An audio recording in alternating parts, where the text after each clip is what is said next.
आर्य, अरे ये सब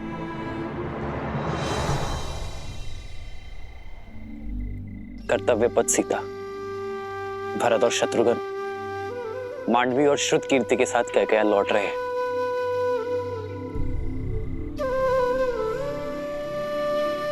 आओ।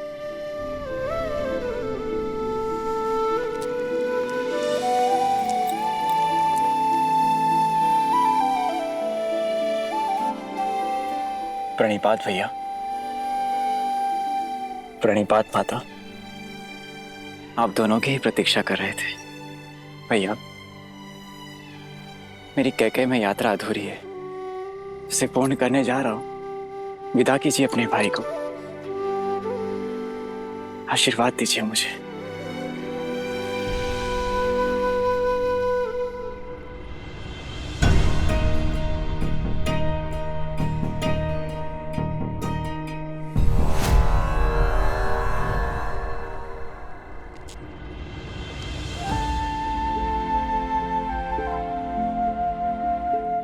ये देखकर प्रसन्न हूं मैं भरत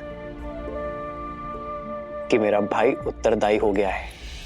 केवल भरत भैया ही नहीं भैया, कोई और भी अपना उत्तरदायित्व समझ रहा है अब। तभी तो मेरे शत्रुघ्न के सामर्थ्य और समर्पण पर पूरी पुस्तक लिखी जाएगी। शासक हो तो सूर्य जैसा, जो अपना मार्ग स्वयं प्रदर्शित करता है। सूर्य के मार्ग पर चलना भरत। भैया, मेरा मार्ग तो सदैव आपके पद चिन्हों से होकर ही निकलेगा।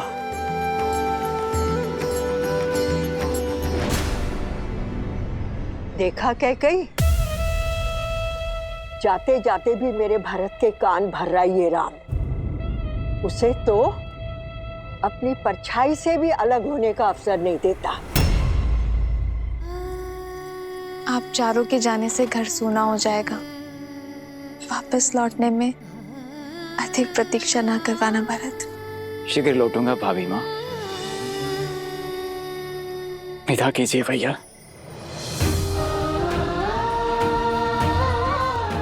आशीर्वाद दीजिए। उठो भरत, अपना धर्म निभाना भरत। संबंध अपने आप निभ जाएंगे। विदा कर रहा हूं अपने छोटे भाई को। प्रतीक्षा करूंगा एक कुशल प्रशासक की। और मैं वही कुशल प्रशासक बनकर लौटूंगा।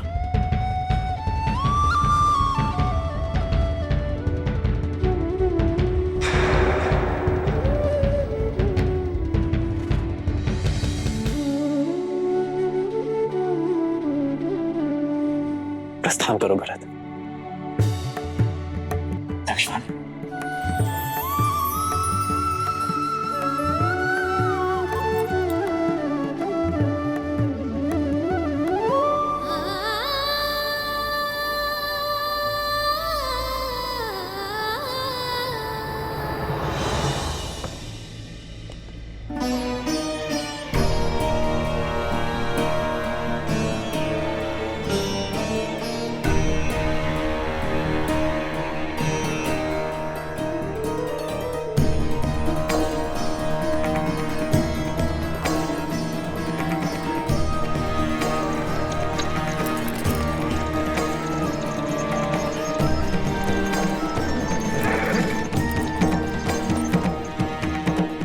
भूल मत जाना कैकेयी कि वो कौन है जिसके कारण तुम्हें हर बार पुत्र वियोग सहना पड़ता है।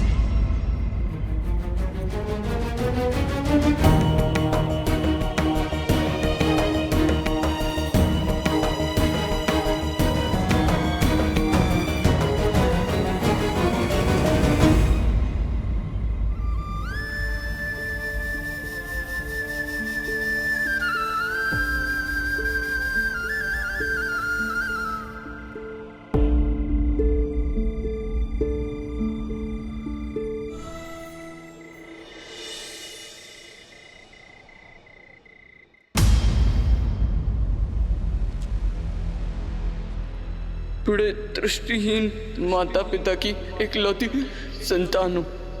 आप उन्हें जल पिलाने की तुमने दो अंधों के जीवन का सहारा छीना है। तुम भी अपनी आंखों के तारे से दूर हो जाओगे। अपने धर्म रक्षक पुत्र के वियोग में तरस तरस कर मरोगे तुम। ये बूढ़े दुखी पिता का श्राप है, श्राप है।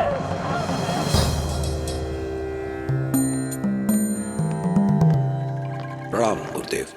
आयुष्मान भव। महाराज, अचानक स्मरण किया?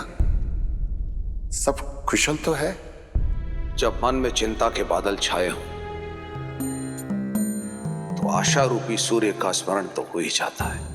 ऐसी कौन सी चिंता है जो अयोध्यापति को खाए जा रही है?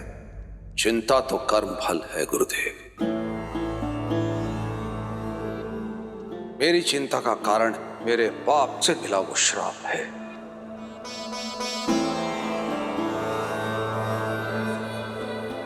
वो पाप जो वर्षों पूर्व मुझसे हुआ था।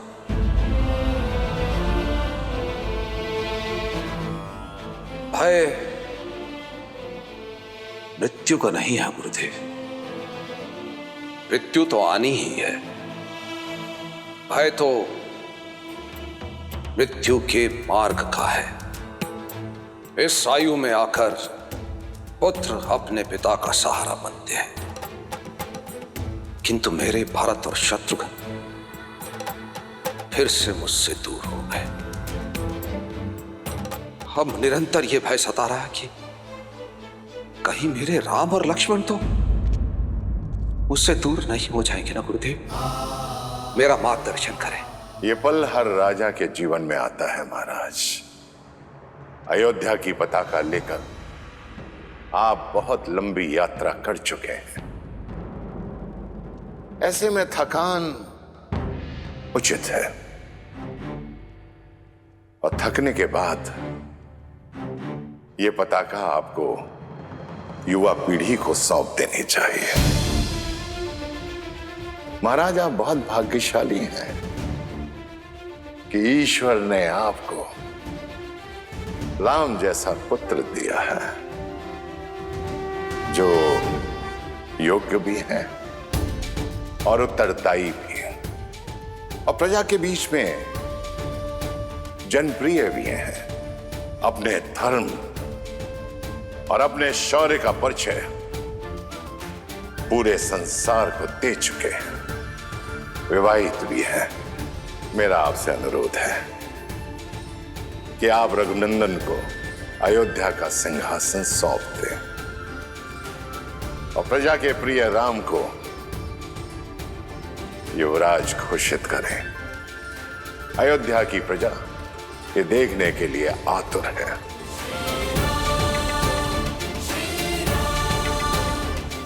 बहुत बहुत धन्यवाद गुरुदेव। सचमुच में थक गया हूं मैं, अचंभित हूं। मार्ग मेरे सामने खुला है और मैं व्यर्थ ही दुविधा में था। राम को ये साम्राज्य सौंपकर अयोध्या को एक श्रेष्ठ राजा मिल जाएगा और मुझे मेरे भय से मुक्ति, क्योंकि एक राजा तो अपने राज्य को छोड़कर कहीं जा ही नहीं सकता। बहुत बहुत धन्यवाद गुरुदेव, बहुत बहुत धन्यवाद।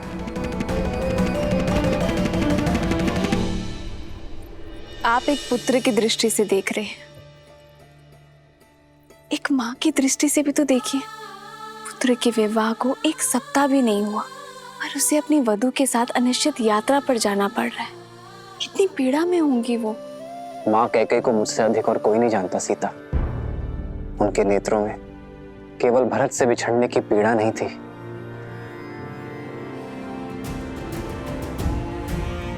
एक आक्रोश था।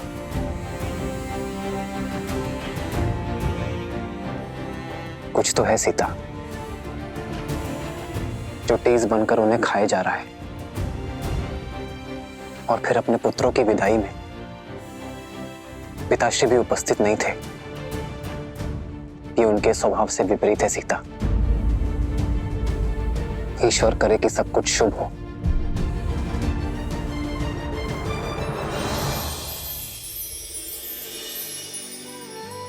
सब शुभ होगा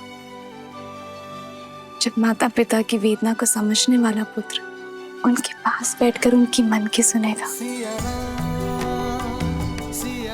उचित कहा तुमने सीता। इस विषय पर पिताश्री से बात करनी चाहिए।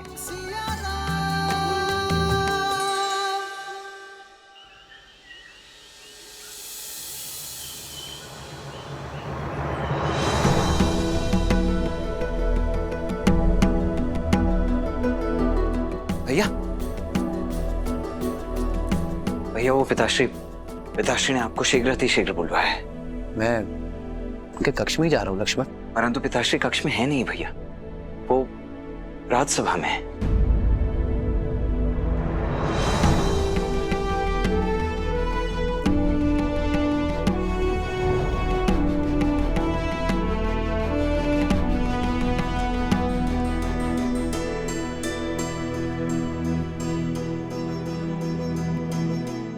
प्रणिपात पिताश्री।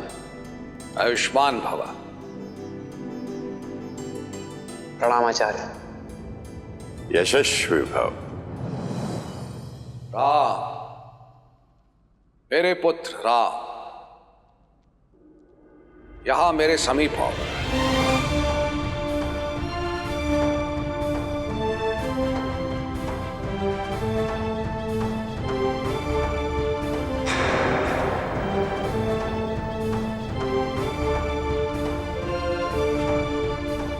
आदेश करें पिताश्री।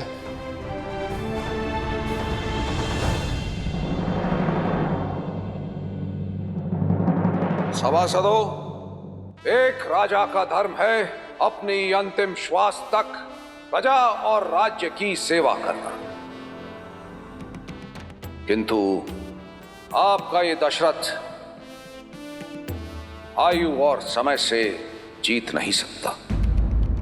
वृद्ध हो गया हूं मैं, इसीलिए गुरुदेव वशिष्ठ के परामर्श और अपने विवेक से मैं अपने ज्येष्ठ पुत्र राम को अयोध्या का अगला राजा, अयोध्या का युवराज घोषित करने का प्रस्ताव रखता हूं।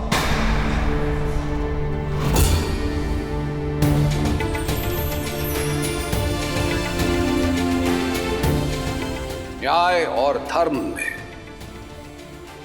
राम की रुचि उसे इस सिंहासन का सबसे योग्य उत्तराधिकारी बनाती है। श्री रामचंद्र की, श्री रामचंद्र की, श्री रामचंद्र की जय, श्री रामचंद्र की, श्री रामचंद्र की, श्री रामचंद्र की, श्री रामचंद्र की, श्री रामचंद्र की। तुम्हारा क्या विचार है राम?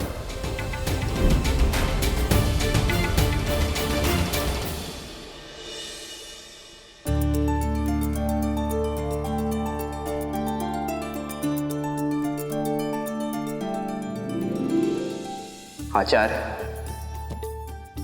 प्रजा राजा के लिए उसकी संतान होती है और एक संतान के लिए अपने पिता का निर्णय सर्वोपरि है। मेरे पिताश्री, अयोध्यापति महाराज दशरथ के आदेश का पालन करना मेरे लिए सौभाग्य है।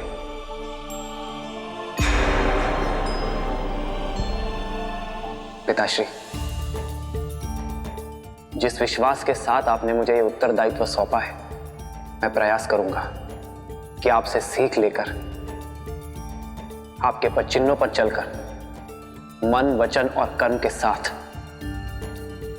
ये उत्तरदायित्व निभा सकूं, रघुकुल का मान यशस्वी कर सकूं।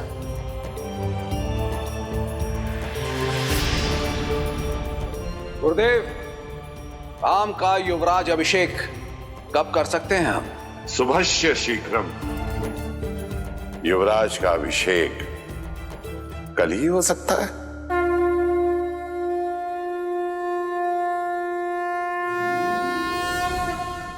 मूर्ख कैकई, तुम्हें जानना होगा।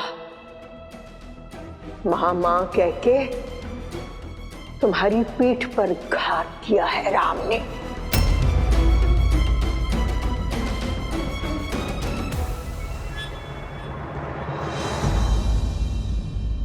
राम, मन में यदि कोई शंका हो तो कहो। धर्म कहता है कि आपके आदेश का पालन करो पिताश्री, किंतु मन का चोटता है कि जिन भाइयों के साथ जीवन का हर रंग देखा, आज उनकी अनुपस्थिति में युवराज बन जाऊं। मेरा विश्वास करो, ये समाचार सुनकर सबसे अधिक प्रसन्नता उन्हें ही होगी। भरत और शत्रुघ्न कैकेयी की यात्रा पर हैं। मैं ये सूचना उन तक पहुंचाने का प्रबंध करता हूं। तो ये निर्णय रहा कि कल राम अयोध्या का युवराज बनेगा। राम के युवराज अभिषेक की तैयारियां आरंभ की जाएं। श्री रामचंद्र की, श्री रामचंद्र की, श्री रामचंद्र की, श्री रामचंद्र की।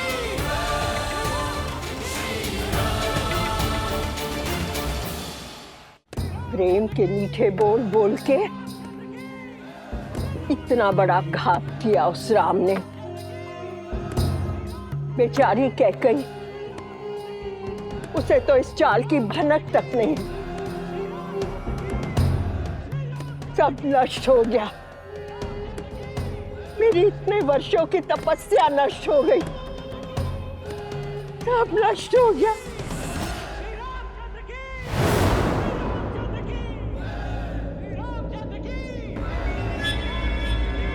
अचानक जय जयकारा क्यों हो रहा है?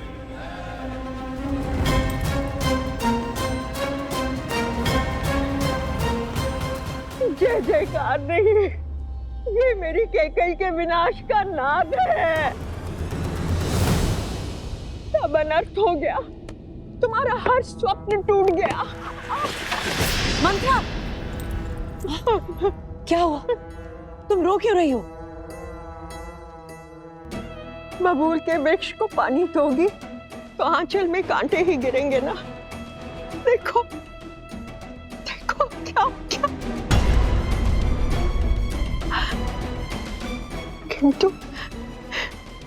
किंतु महाराज ने तुमसे परामर्श तो लिया होगा ना। तुम मान कैसे गई? तुमने ये होने कैसे दिया कैकेयी? तुम क्या बात कर रही हो? हुआ क्या है? सर्वनाश हुआ है। सर्वनाश होने की घोषणा की गई है। भरत को गए हुए कुछ क्षण भी नहीं हुए थे कि महाराज ने राम को युवराज घोषित कर दिया।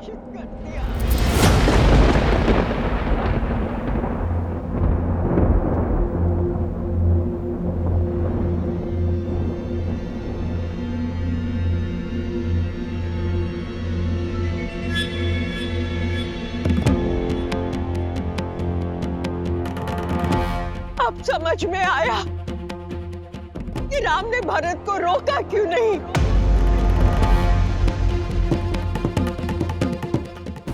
क्यों भरत का विवाह तुम्हारी अनुपस्थिति में कर दिया गया, और वो भी एक सामंत की पुत्री के साथ।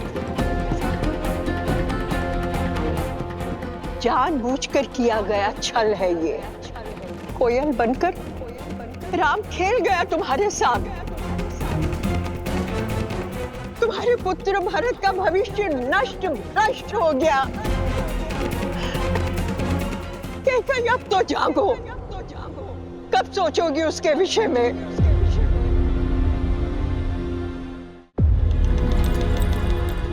महाराज राम को युवराज बनाने की घोषणा कर चुके हैं। अपने कथन से कभी पीछे नहीं हटेंगे।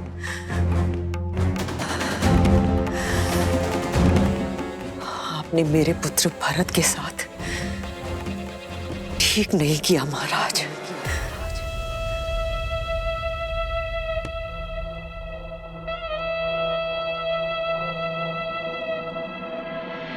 वचन से बड़े शब्द नहीं होते, कैसे वचन?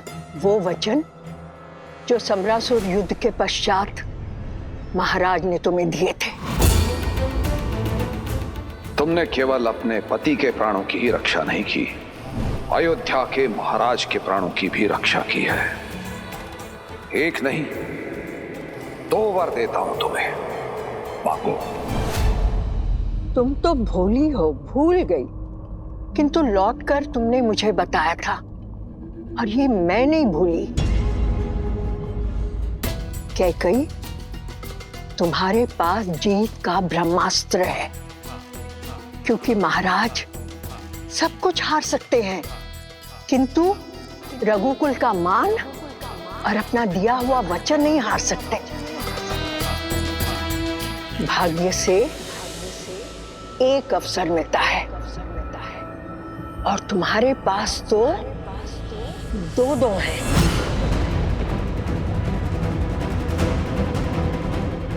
मैं अभी जाकर महाराज से बात करती हूँ। रुको कैकई, तुम स्वयं वहां जाओगी तो ऐसे लगेगा कि हाथ फैलाकर भीख मांग रही हो। कैकई, ऐसा कुछ करो कि महाराज स्वयं तुम्हारे पास आए। ये श्रृंगार त्याग दो और कोप भवन में जाओ। मैं अभी महाराज को बुलाकर आती हूँ और 2 वचनों से राम की छाया को भरत से कैसे हटाओगी और क्या मांगोगी, ये सोचो।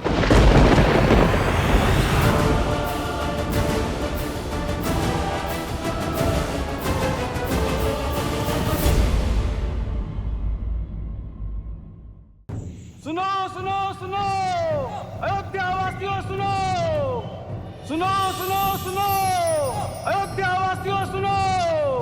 कल हर गली हर जगह पे होगी गूंज बस एक नाम की, अयोध्या होगी श्री राम की।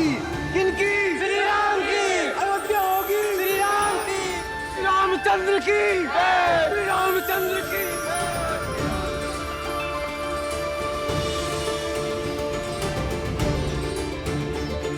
हे महादेव, मैंने तो आपसे वर मांगा था और आपने तो अयोध्या को वरदान दे दिया। धन्यवाद महादेव। सीता, जन्म जन्म का है ये संगम, राम रतन सीता वैभव धन। एक है पौरुष एक समर्पण, एक है रूप तो दूजा दर्पण। बधाई हो युवराज।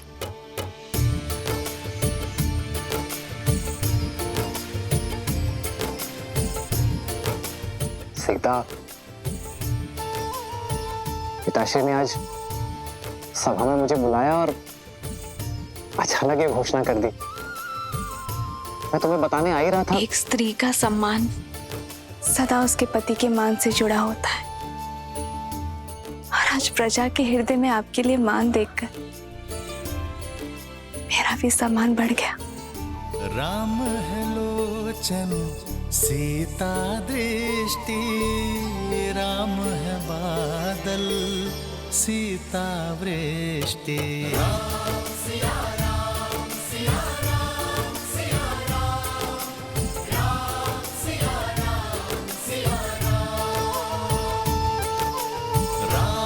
सिया राम सिया राम सिया राम, राम सिया राम सिया राम।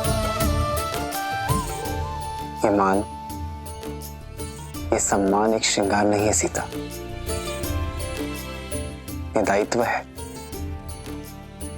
मेरा और तुम्हारा भी।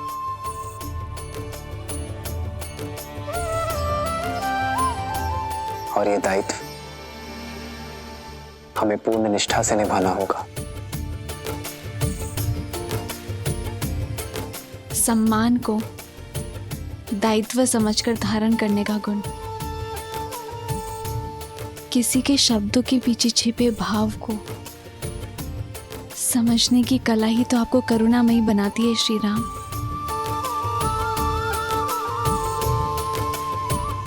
मेरा सौभाग्य है कि मैं मर्यादा के नए शिखर चुने इस यात्रा में मैं आपकी संगीनी हूं।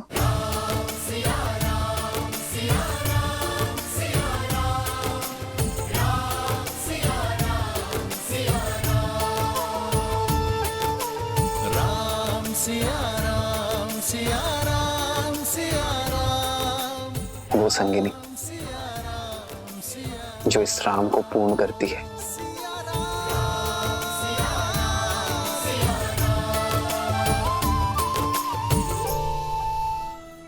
सुमंत्र, भोर की पूजा के लिए मुहूर्त निकलवाओ, अनुष्ठान के लिए सभागिरी को सज्ज करो और राम के नाम पर दान पुण्य के लिए भंडार गृह खोल दो। जी महाराज।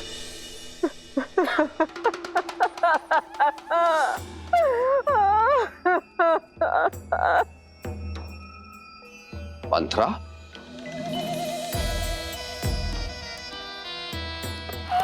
महाराज, कुछ तो अशुभ हुआ है। कैसे मेरी बच्ची ठीक नहीं है।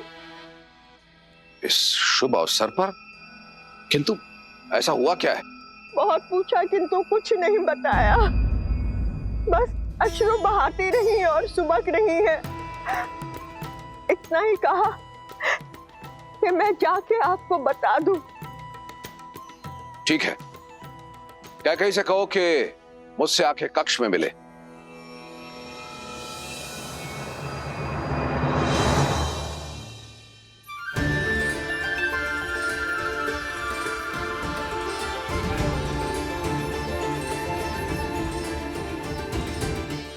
राम, अति सुंदर। महाराज, मैंने भी उसे यही कहा था कि आपसे जाके मिले, किंतु वो कोप भवन में चली गई। कोप भवन? जी महाराज।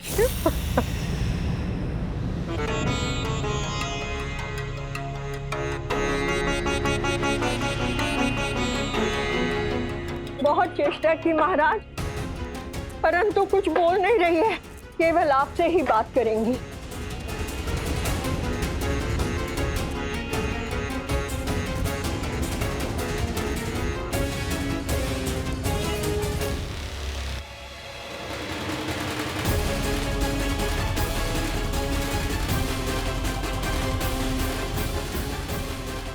महाराज, कुछ तो अशुभ हुआ है।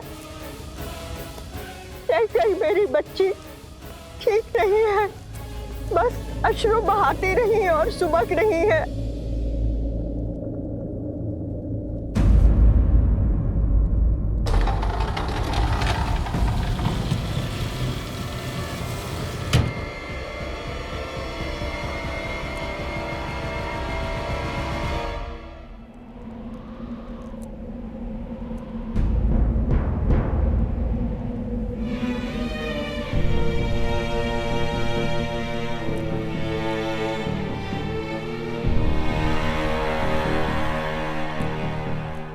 कैकेयी,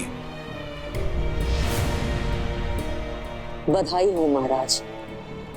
तो तुम तक सूचना पहुंच गई, फिर यहां इस तरह कोप भवन में क्यों हो? कोई रानी कोप भवन में क्यों जाती है जब वो अपने महाराज से रुष्ट हो और एकांत में उनसे अपना द्वंद्व सुलझाना चाहती हो। समस्या क्या है कैकेयी? भरत।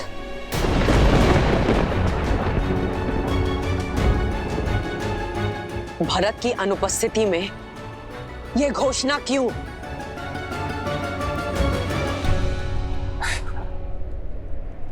जानती हो, जब ये सूचना राम तक पहुंची तो वो भी भरत के यहां होने की बात कर रहा था। हमारा राम भी ना बिल्कुल अपनी माँ की भांति सोचता। मैं भारत की बात कर रही हूँ, मैं भारत की बात कर रही हूँ, मैं भारत की बात कर रही हूँ।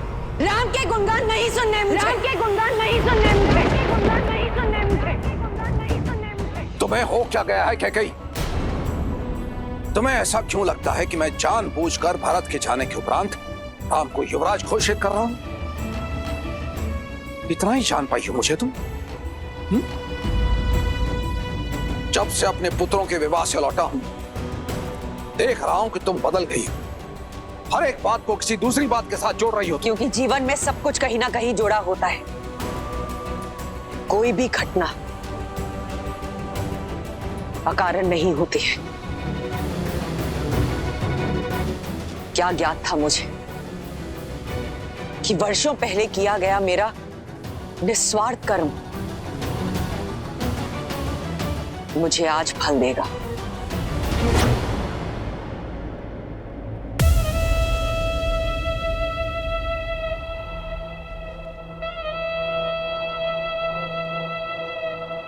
समरासुर का युद्ध स्मरण है आपको महाराज?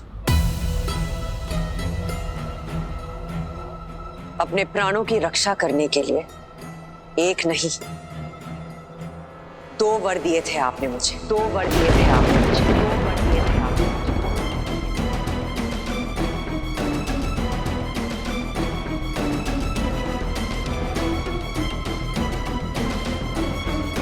कैकेयी, इस बारे में हम बाद में बात करते हैं। पहले तुम रानी के रूप में सच होकर आओ। बहुत वर्ष बीत गए महाराज, स्मरण कर लीजिएगा।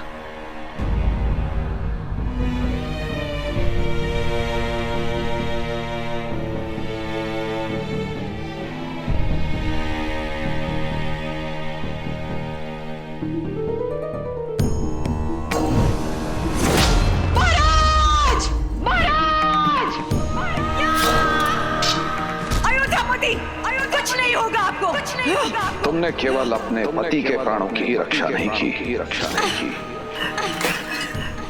अयोध्या के महाराज के प्राणों की भी रक्षा की है। एक नहीं 2 वर देता हूं तुम्हें, मांगो। इस वक्त कुछ समझ में नहीं आ रहा, जब कुछ समझ में आए तब आपसे मांग लूंगी, तुम्हारे ये 2 वरदान महाराज दशरथ पर ऋण रहे। जब चाहो मांग लेना। स्मरण आया महाराज?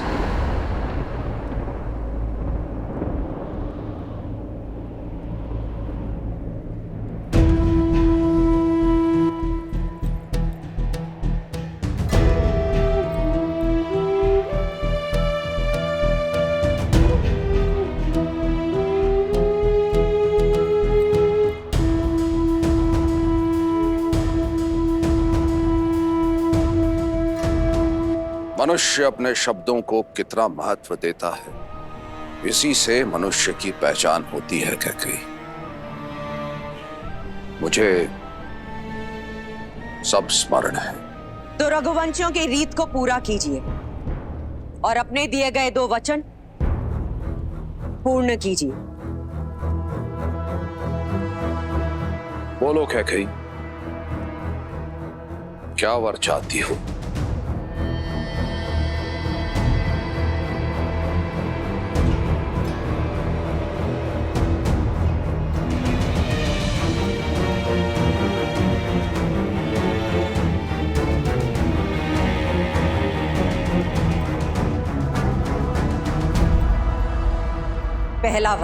पहला वर अयोध्या के सिंहासन पर अब राम नहीं भरत बैठेगा।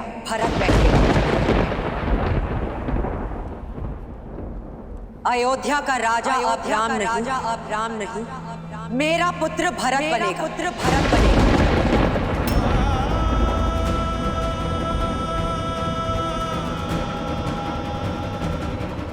क्या तुम्हें भान भी है कैकेयी तुम क्या कह रही हो? मैं एक राजा और मेरा कर्तव्य है अपनी प्रजा को एक योग्य राजा देना। तो भरत योग्य नहीं है? किंतु वो राम नहीं है। अर्थात आप मानते हैं कि आपको केवल राम प्रिय है? हाँ, मुझे राम सबसे प्रिय है। पूरी अयोध्या की प्रजा को राम प्रिय है, क्योंकि उसमें उत्तराधिकारी बनने के सब गुण हैं। कैकेयी, जब हम संसार से विदा लेंगे तो राम हमारा नाम आगे बढ़ाएगा।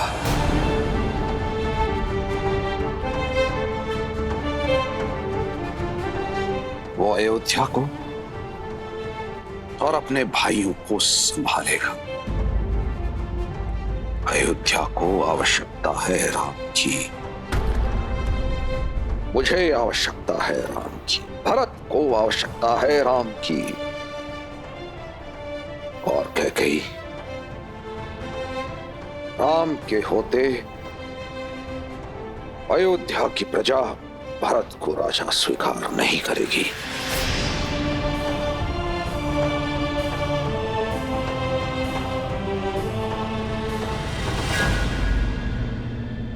दूसरा वर तो सुन लीजिए महाराज, दूसरा वर तो सुन लीजिए महाराज, दूसरा वर तो सुन लीजिए महाराज।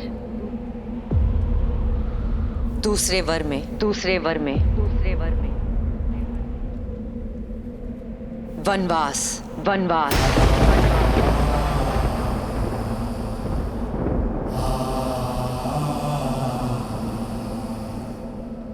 राम के लिए 14 वर्ष का वनवास, 14 वर्ष का वनवास।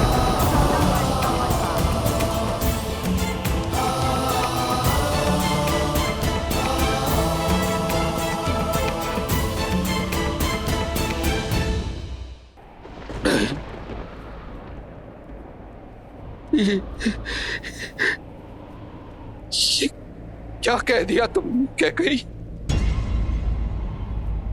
तुम इतनी निर्दयी और निष्ठुर नहीं हो सकती कैकेयी।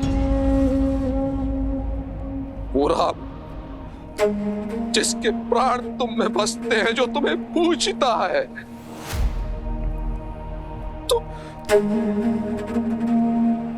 तुम उसे वनवास भेजने की बात कर रही हो।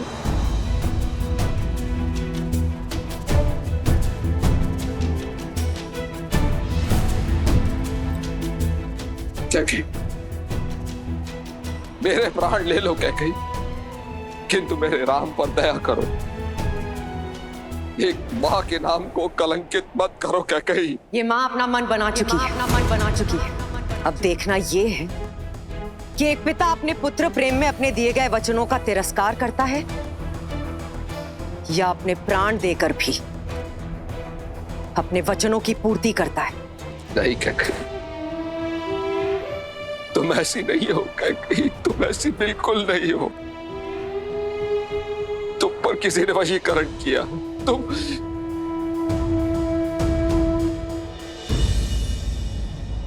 अच्छा ठीक है, मैं भरत को राजा बना दूंगा। राज सिंहासन भरत को मिलेगा। पूरी प्रजा भरत को राजा मानेगी। राम उसका सेवक बन के रहेगा।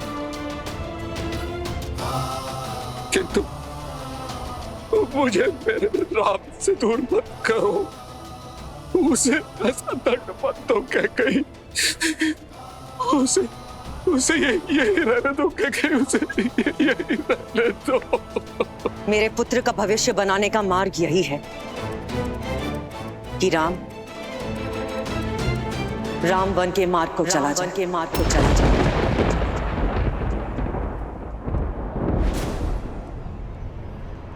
अब बोलिए महाराज, अब बोलिए महाराज। एक रघुवंशी अपने वचन का मान रखेगा,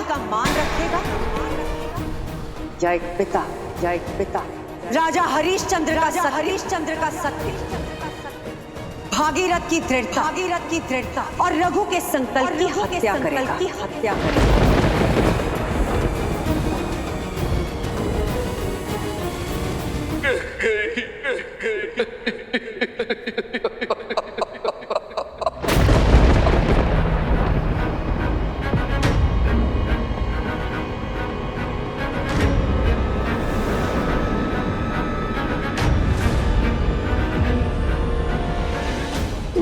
क्यों अंधों के जीवन का सहारा छीना है? तुम भी अपनी आंखों के तारे से दूर हो जाओगे, अपने धर्म रक्षक पुत्र के वियोग में तरस तरस कर मरोगे तुम।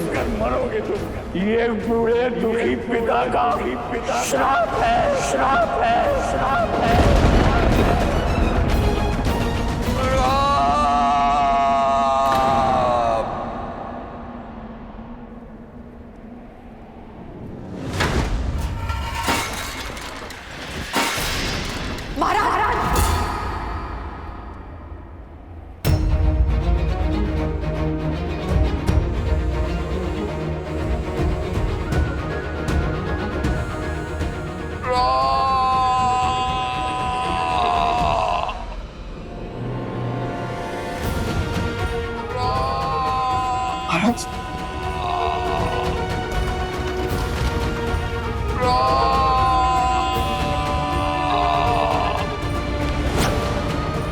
महाराज,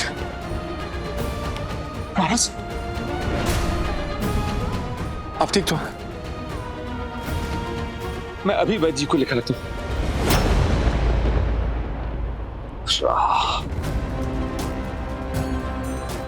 मेरे राम को बुलाओ सुमंत। जी महाराज।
कैकेयी,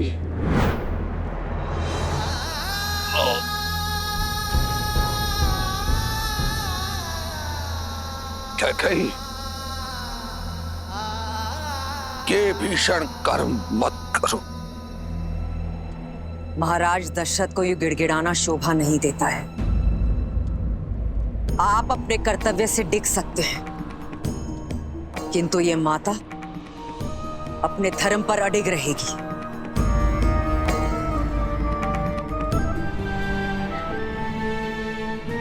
कभी नहीं सोचा था मेरा अपना कवच एक विषैला बाण बनकर मेरी ही छाती को फेंक देगा।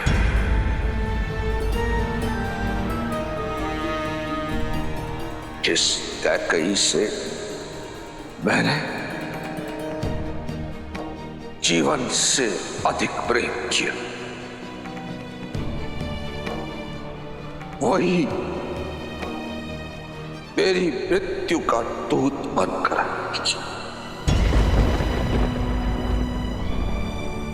पछताओगी कैकेयी, पछताओगी।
जिस भरत के लिए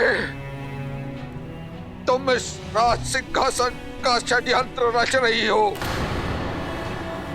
वो कभी भी इस सिंहासन को स्वीकार नहीं करेगा। देख लेना, तुम देख लेना कैकेयी, मेरा राम एक दिन अयोध्या का राजा बनेगा। मेरा राम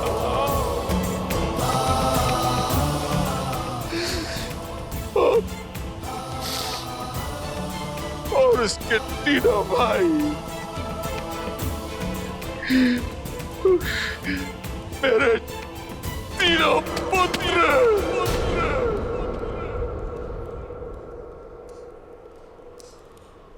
उसकी सेवा में उसके साथ खड़े हो गए।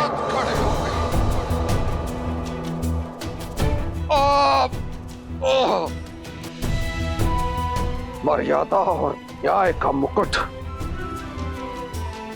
फिर से अयोध्या के सर पर होगा। तुम कैसे भूल गई कैकेयी कि स्वयं तुमने मुझे अपने पिता से वचन मुक्त करवाया था। कैकेयी, स्मरण है तुम्हें? तुमने कहा था कि मेरा ज्येष्ठ पुत्र तुम्हारा पुत्र भी होगा, किंतु कैकेयी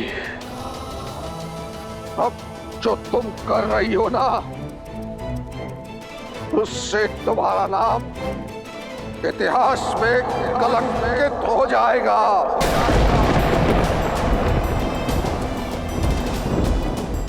अयोध्या के लिए तुमने जो वर्षों का तप और त्याग किया है कैकेयी, लालच की अग्नि में तुमने उसे एक क्षण में भस्म कर दिया। कैकेयी, देख लेना, तुम्हारी आत्मा को अनंत काल तक मुक्ति नहीं मिलेगी, नहीं मिलेगी मुक्ति।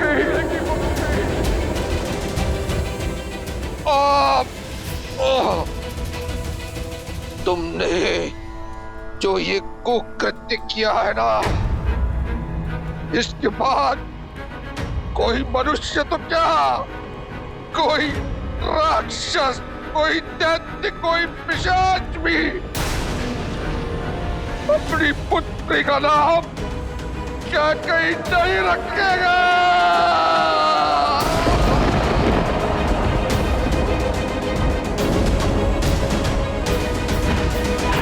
महाराज,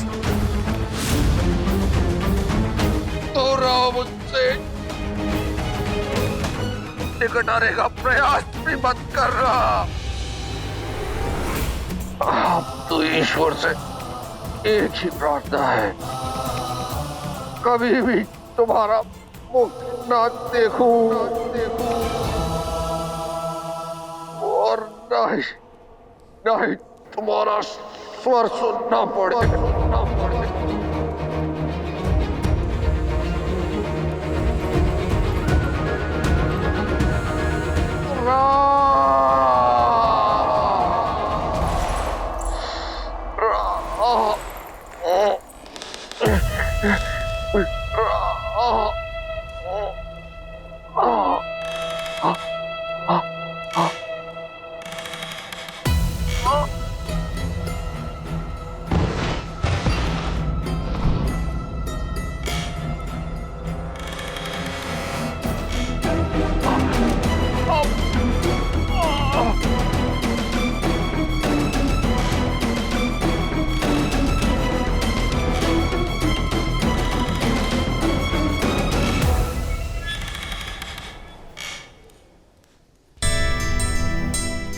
सुखी रहो।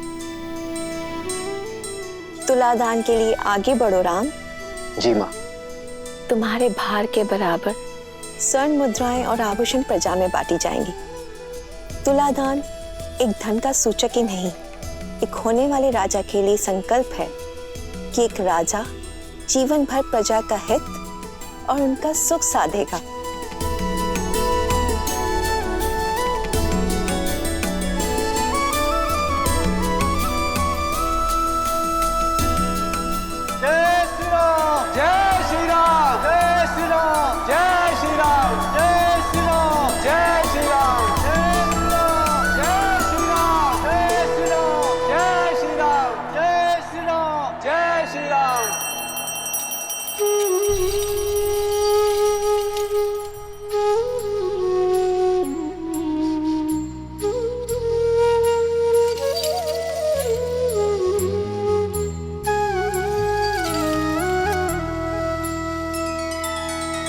श्री रामचंद्र कृपालु भजु मन हरण भव भय दारुणम।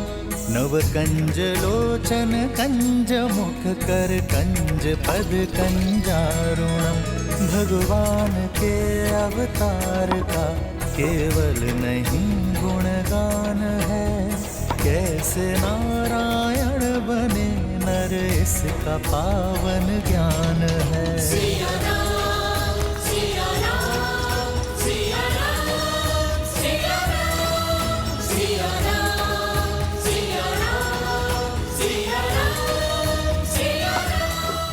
और मुद्रा डालो और स्वर्ण डालो।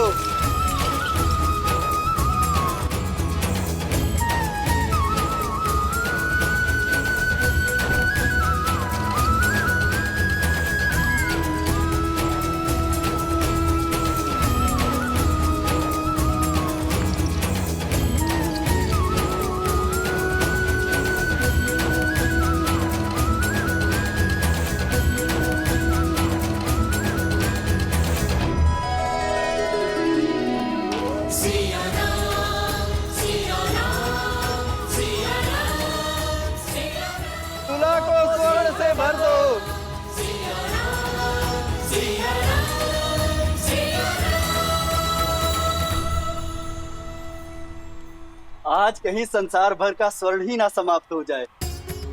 लगता है स्वयं देवी लक्ष्मी जी की कृपा हुई है आज अयोध्या वासियों पर।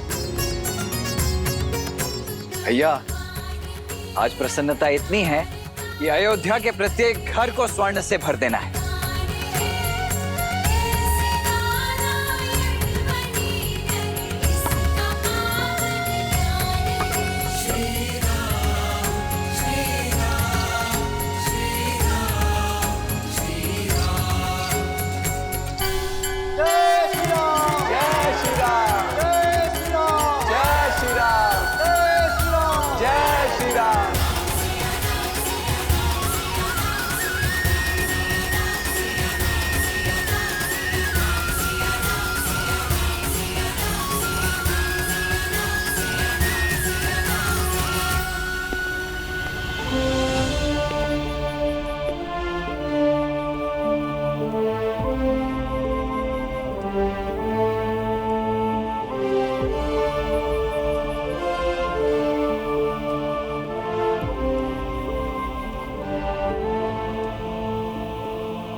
महाराज दशरथ ने तुरंत आपको स्मरण किया है। वो कोपवन में महारानी कैकेयी के साथ।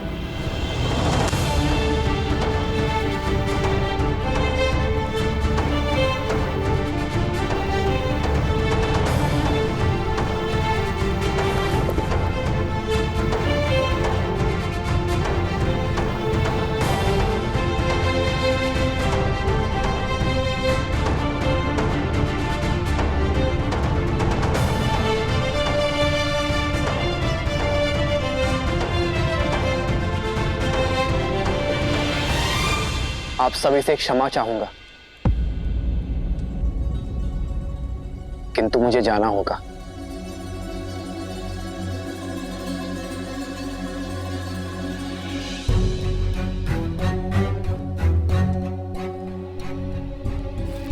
लक्ष्मण,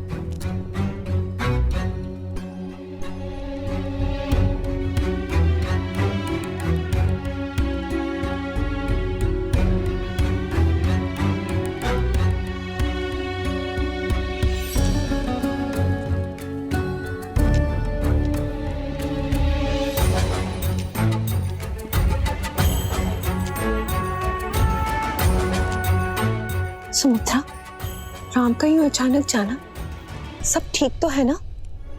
पता नहीं दीदी, किंतु अमात्य सुमंत्र बहुत गंभीर दिख रहे थे।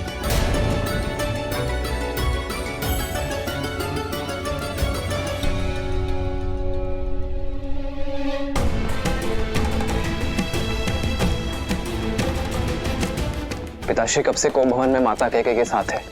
कल रात्रि से।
पिताश्री,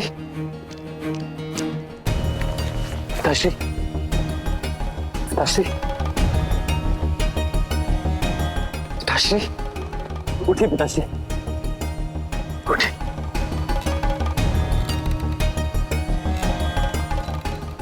विश्राम करिए पिताश्री।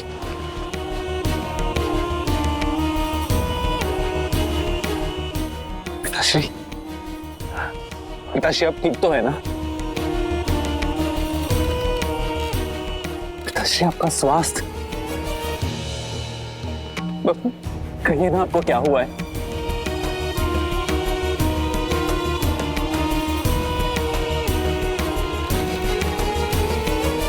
माँ, आप थी ना पिताश्री के साथ,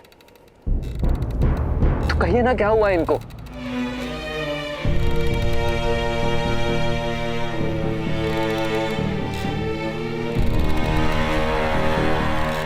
माँ,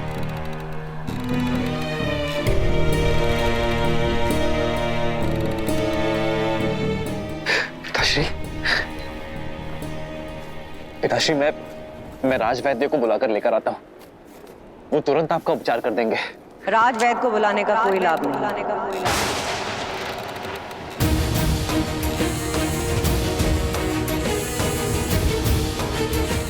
इनकी पीड़ा तन की नहीं, मन की है, मन की है, मन की है।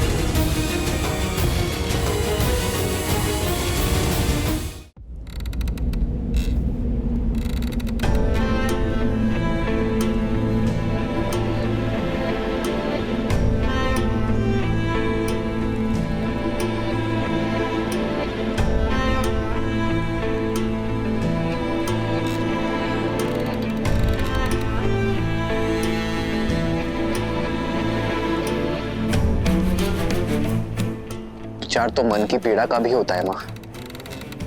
आप मुझे बताइए, कौन सी बात है जो पिताश्री के मन को व्यथित कर रही है? क्या आप दोनों के बीच कुछ मतभेद हुआ है? मैं बात करूंगा पिताश्री से माँ, आपस में बैठकर बात करेंगे तो मतभेद दूर हो जाएगा। मतभेद हल हो सकते हैं, मनभेद नहीं। और वैसे भी इस समस्या का कारण ना तुम्हारे पिताश्री हैं और ना मैं। तो फिर कौन है माँ? तुम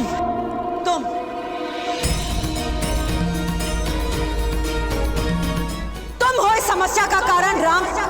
तुम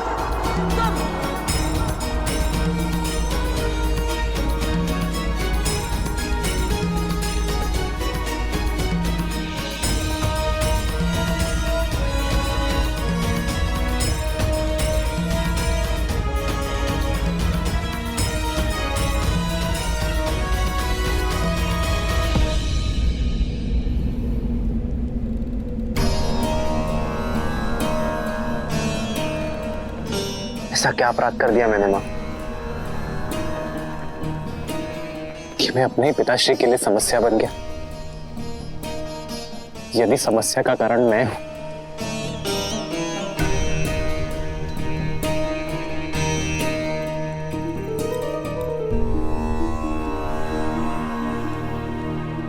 तो उसका निवारण भी मैं ही करूंगा माँ।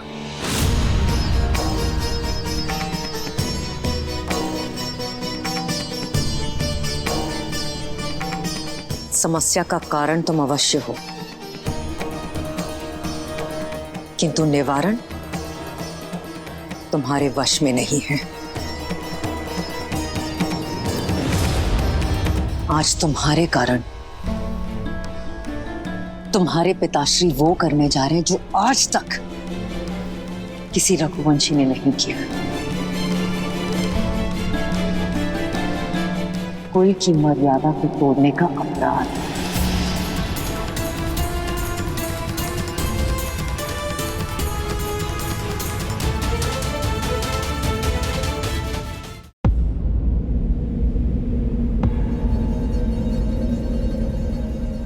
माँ, आप मुझे दोषी मानती हैं, ये स्वीकार है मुझे,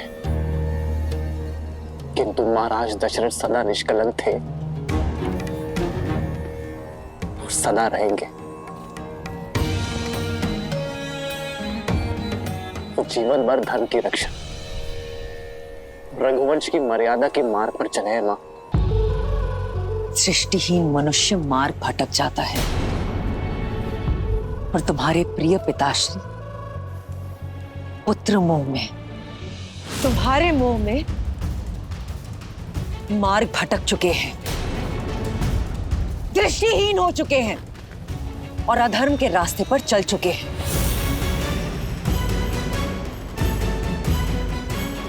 विश्वास नहीं होता? देखो उनकी ओर, देखो।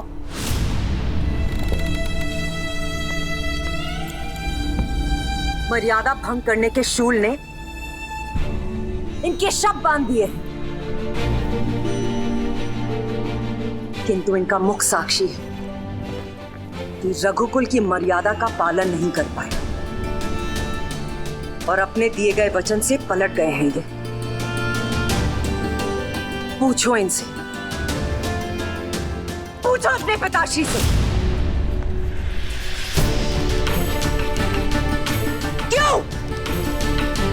क्यों मेरे बलिदान का मान नहीं रखा जा रहा है? सम्रासुर युद्ध के पश्चात जो 2 वरदान मुझे दिए थे, उनकी पूर्ति करने से क्यों हिचकिचा रहे हैं? पूछो अपने पिताश्री से राम, पूछो।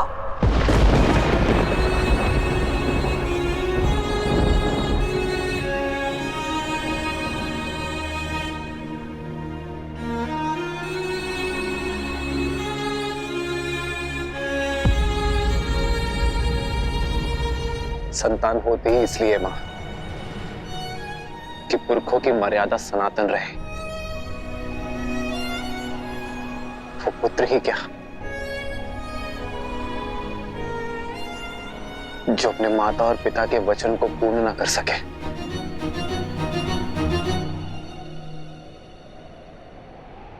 क्या वर मांगे थे आपने मां? आदेश दीजिए।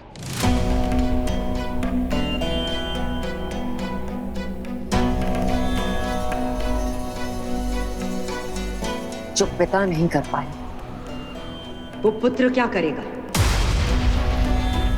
फिर भी अगर तुम सुनना ही चाहते हो तो सुन। मेरा पहला वर अयोध्या के सिंहासन पर अब तुम नहीं, मेरा पुत्र भरत बैठेगा।